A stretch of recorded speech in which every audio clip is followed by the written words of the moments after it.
sedebu. Gunung itu adalah tumpukan debu. Dari debu kemudian menggumpal menjadi tanah, dari tanah kemudian bertumpuk.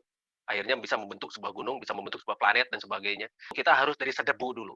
Sedekah bumi. Apa yang sudah kita sedekahkan pada bumi kita? Yang dimana sekarang tinggal kita di bumi pertiwi atau bumi Indonesia. Nah, bumi pertiwi ini yang akan kita bangun. Nah, seperti bagaimanakah bumi pertiwi yang sebenarnya? Bumi pertiwi yang gemah ripah loh jinawi, yang tenang, tentram, yang benar-benar sudah makmur. Makanya kenapa orang-orang itu datang pada kita. Makanya lihat, seluruh dunia ini ingin menjajah Indonesia sejak dulu kan, mulai dari Betul Belanda, Portugis, Jepang, dan betul sebagainya. betul. Sampai sekarang, sampai sekarang. Nah, makanya untuk mengenalkan dan mengindonesiakan Indonesia yang benar-benar Indonesia seperti yang semula, kita mau tidak mau harus mulai dari komunitas yang kecil dulu. Dan kita harus mulai dari bagaimana mendidik dengan contoh. Jadi Mmm, bukan pendidikan-pendidikan dengan pengajaran itu, Bu, tidak.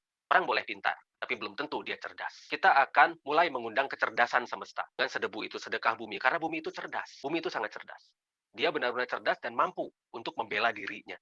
Ketika manusia sudah mulai merusak bumi, maka bumi akan membela dirinya. Dia akan memusnahkan manusianya. Jadi kita mulai dari grassroots, Bu. Kita mulai dari yang paling rendah. Padahal sebetulnya Indonesia itu kekuatannya itu di grassroots. Ini bumi itu kita menginjak bumi, tapi kita butuh yang namanya bumi. Jadi grassroots itu dibutuhkan. Yang kita injak itu dibutuhkan karena untuk kita melompat butuh pijakan.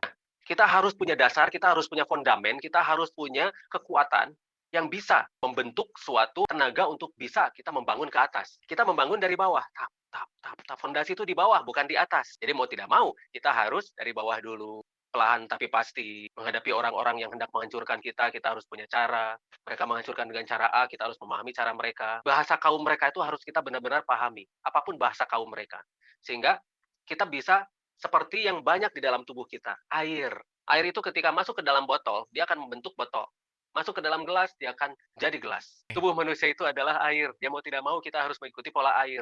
Jadi ketika mengindonesiakan Indonesia yang tanah air kita yang sebagian besarnya juga adalah laut atau air, berlakulah seperti air. Kita akan selalu menyesuaikan dengan keadaan dan kita mulai dari yang terendah dan kita akan selalu mencari ke dataran yang rendah. Karena air itu selalu mengikuti gravitasi dan mengikuti yang paling rendah dari bumi ini. Mulailah dari yang paling bawah. Dari sana perlahan-lahan kita kenalkan ini loh Indonesia yang sebenarnya. Ini loh oke. kita.